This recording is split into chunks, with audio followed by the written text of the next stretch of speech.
Tonight, Valentine's cooking his ultimate curry night menu. Sri Lankan venison curry, cauliflower with tomatoes and curry leaves, and his dad's prawn curry.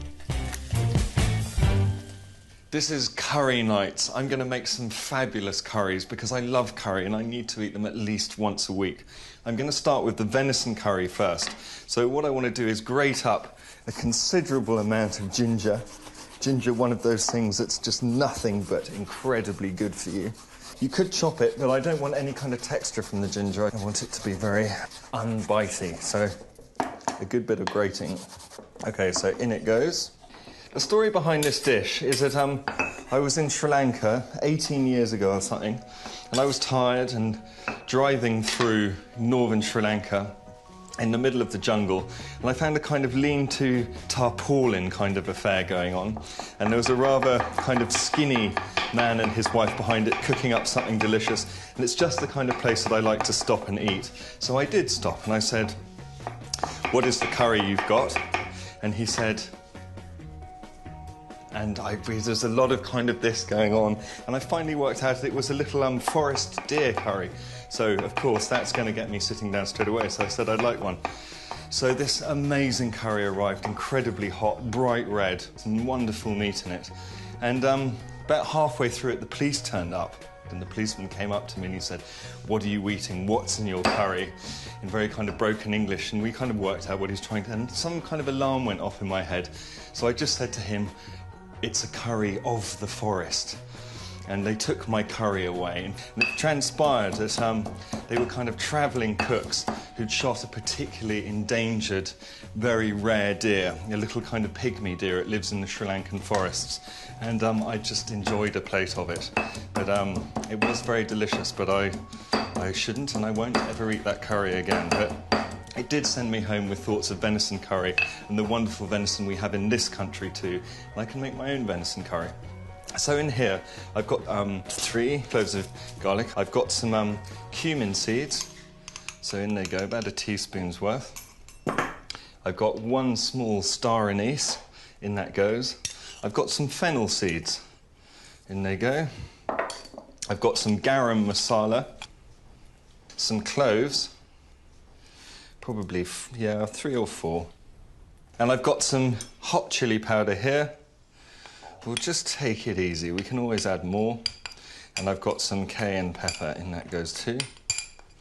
And before I grind those up, in fact, I've got some onions here in this lovely pot that my mum brought back from India. Very, very thin, hammered metal. It's for quick cooking. In here there's ghee, which is Indian clarified butter. Now, you might think that's quite hard to find, but actually most Indian shops and pretty much all supermarkets sell it. So it's the kind of idea of, use butter, it's the closest thing. But if you can use ghee, then it just makes your dinner that much more Indian. So I'm cooking the onions. I want them just to start to colour, but not burn. I'm going to turn that down. I'm going to add a good big fat piece of cinnamon bark. In fact, I might put 2 in, actually 1.5. And some whole peppercorns, probably about 6 or 7. In they go.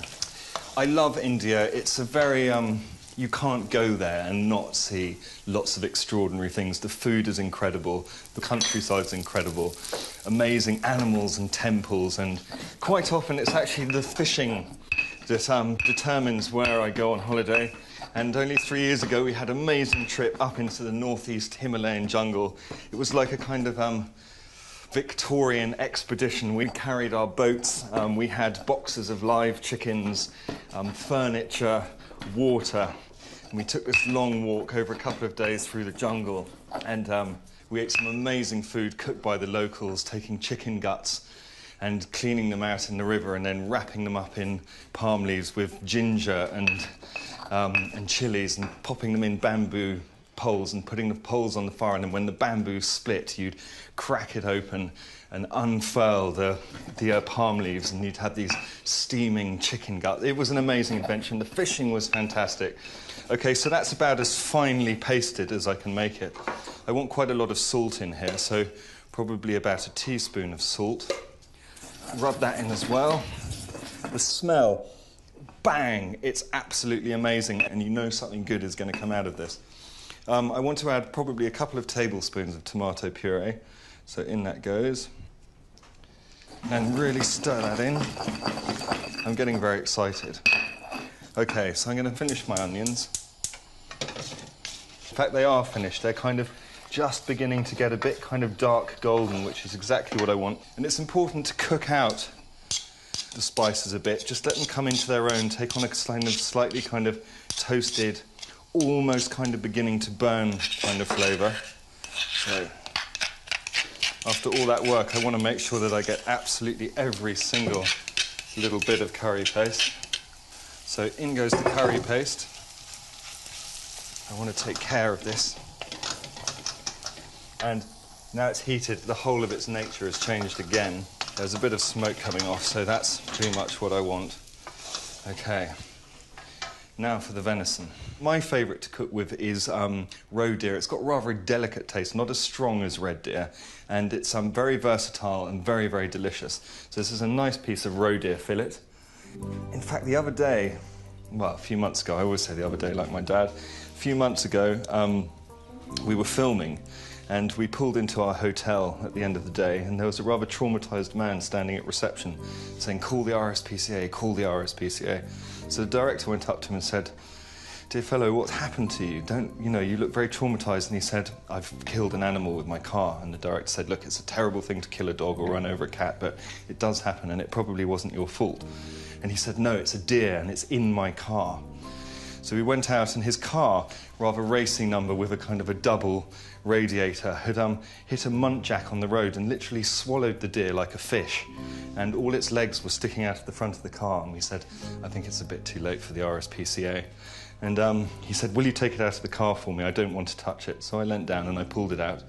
And we said, "Look, do you mind if we have this?" And so all of a sudden, this guy was sitting there waiting for the ADA with his broken radiator, and we had a whole muntjac to eat. And the next day's filming, we were on an oyster farm where a guy had an amazing wet walnut tree, and he said, "Help yourself to the wet walnuts." So we did. And as we drove to our next location, we then found some seps growing in the grass, so we picked the seps, and that evening made a wet walnut puree, roasted the muntjac, and made sep sauce, everything we'd got along the way, and it was one of the most memorable meals I've ever eaten in my life. Don't go around running over deer, though. Okay, the venison's cut up. I want to get this hot again. I just want it to kind of sizzle slightly. With something like a fillet and things that I've seen being used in India, cuts of meat, they're in fact cooked very, very quickly, not cooked for hours. And that's certainly something you want to do with fillet. It's something that can't be cooked for a long time. It's got no fat in it, and it will be ruined. So just make sure that the venison is well mixed up with the spices, so that the meat is well coated. This is going to cook for literally 7 minutes, just so the venison has the faintest bit of pinkness in it. And to do that, I'm just going to pour in some water now. Not too much. The curry paste will thicken the water slightly. And just stir it in. Wow, look at the colour. I'm going to stop this venison cooking now. I've got other things to cook, and I don't want to overcook this beautiful piece of fillet. So that's the venison curry. Next is my dad's prawn curry and a cauliflower curry.